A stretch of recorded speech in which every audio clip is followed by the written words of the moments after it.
Completing the online Indicator 14 survey. This screencast will provide information on completing the online Indicator 14 survey. It is important to understand the definitions established by the federal government for participation in higher education, post-secondary education or training, competitive employment, and some other employment. Knowing these definitions will help you when completing an interview with a student or family member. After you type in the web address for the online survey, the page asking for your passcode will appear. Your special education director was sent the web address and the passcode for Indicator 14. Type in your passcode information and click the Login button. On this page, you will see three choices. The first is Add survey data for a new student. This will allow you into the survey to complete the demographic section of the survey and continue with an interview if that is the case. The second choice is Edit survey data for a student. The Edit button allows you to go to the surveys that have been saved under this option. The Edit list only saves the demographic information you have previously entered. Once you open the survey to interview someone, you must complete the survey. Again, the Edit button only saves demographic information and allows you to enter a student survey to document, for example, the dates and times you attempted to reach someone for an interview. Once a survey is completely opened, meaning you are conducting an interview, the survey will go to the completed list, which is your third option. See Survey Completion Response. If you click on this option, you will see a list of student files that are considered completed. A completed survey is when a survey is conducted, when you are unable to contact someone to interview 4 times, when someone has refused to participate in the survey, or someone is deceased or incarcerated. For today's demonstration, I am going to click on the option Add Survey Data for a New Student. As you can see, you will be completing this information prior to attempting to contact a student or family member to interview. You will complete this information and can use the dates and times of contact to record your attempts to interview someone. There is a new question added to this section. The intent of this question is to find out if students participated in some specific activities while in high school.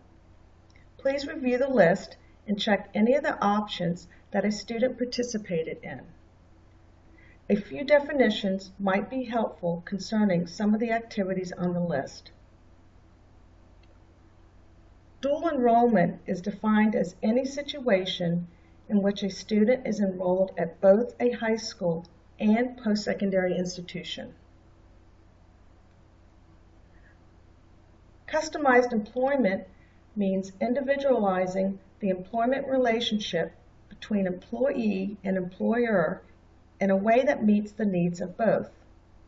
Employment occurs in an integrated, individualized work situation in the community alongside individuals without disabilities. Once you have completed the demographic information, make sure to click on Save Information. This next page provides choices as to what your next step will be. You will use the first choice if you are unable to conduct an interview for the reasons listed. You will use the second option if you are ready to conduct an interview. The third option takes you back to the front of the survey. You will click on this option if you are completing demographics on a number of students that you will attempt to contact, or if you are unable to reach someone for an interview. The definition of Indicator 14 is also provided at the end of this page. I will click on Proceed to Indicator 14 Survey, and you will see the first page of the interview questions.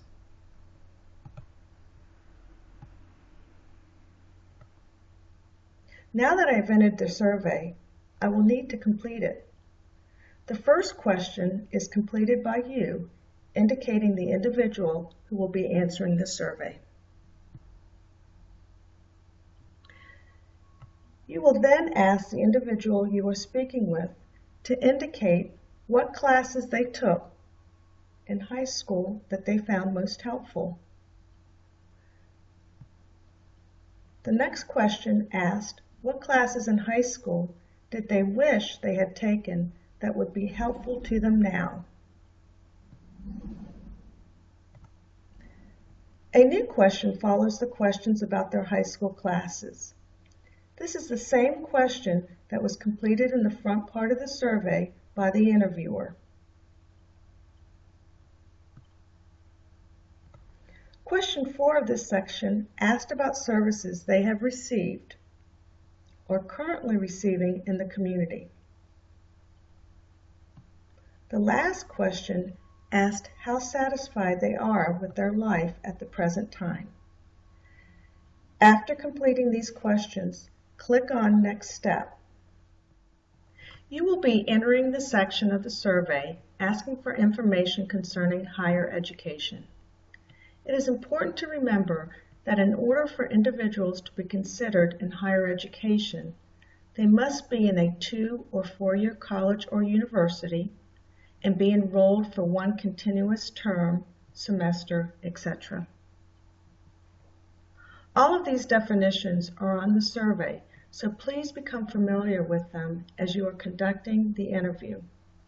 Also, the federal government considers students taking non-credit or remedial classes in 2- or 4-year colleges or universities and is enrolled for one continuous term or semester as participants in higher education. I have clicked on the Yes response and then clicked Next Step. I clicked Yes to the question concerning completing a semester and clicked on Next Step.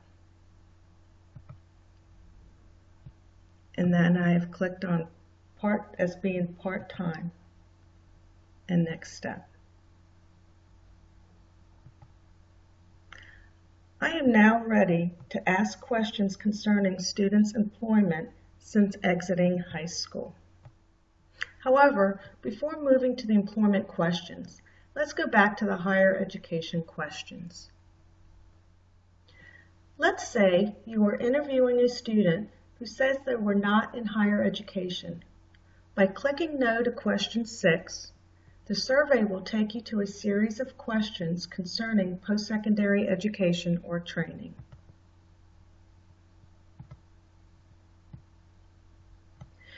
You will ask the student or family member what post-secondary education program or training they were enrolled in and if they were enrolled for one continuous semester.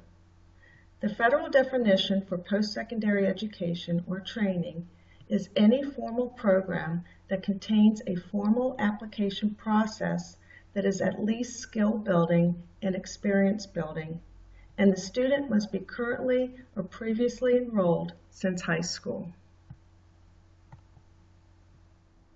Enrollment is defined as continuous for one complete term, semester, etc. The definition is provided on the survey for your convenience. After completing questions on higher education or post-secondary education or training, the survey now moves into questions about employment. In order for students to be competitively employed, they must currently have previously worked at least a total of 90 days since leaving high school. This means cumulative days, not 90 days in a row, and it can cover one or more jobs where a student has worked. They also worked at a minimum of 20 hours a week. This can be at least 20 hours a week, 20 hours or more a week, or an average of 20 hours a week for 90 cumulative days. And finally, paid at least minimum wage or above. As you can see, I selected on the job with the same employer and clicked Next Step. On this page, a series of questions are asked about the student's employment history. It is important to note that the computer program will categorize students as competitively employed or in some other employment. The federal government has defined some other employment as meeting the 90 total days worked, but not meeting the minimum wage or 20 hours a week definition. For example, if a student meets all the competitive employment definition, but works an average of 16 hours a week, this student is considered in some other employment. So again, based on the responses provided during the interview about employment, the computer program will categorize students as competitively employed or in some other employment. After completing this page, click Next Step. After completing the interview, you are provided a page that summarizes the student or family member's responses. If you had conducted an interview and the individual has worked or has been in higher education or post-secondary education training since leaving high school, questions 19 through 22 will not be answered. Again, if you had conducted an interview and the individual has worked or been in post-secondary education or training since leaving high school, questions 19 through 22 on your summary sheet will not be answered. You will only go to the back of the survey if students have not been in higher education, post-secondary training, or employed since leaving high school. The questions ask about the barriers they face. This will give your school division an idea of some of the issues confronting students who are unengaged.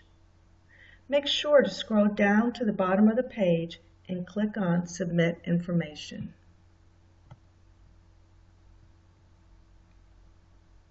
If you fail to do this and exit this page, you will lose the survey response information. After clicking on Submit, you are provided three options. You can click the first option to print a hard copy of the student or family member's responses. If you are not near a printer, you will be able to print this information at a later time. The second option, Return to the main menu, will take you to the first page of the survey asking if you want to add a new student data or go to the Edit or Completion list. The third option is Exit the system. I'm going to click on Return to the main menu. We are now back where we first started. This completes the training on the Indicator 14 interview survey. Thank you for your time and attention.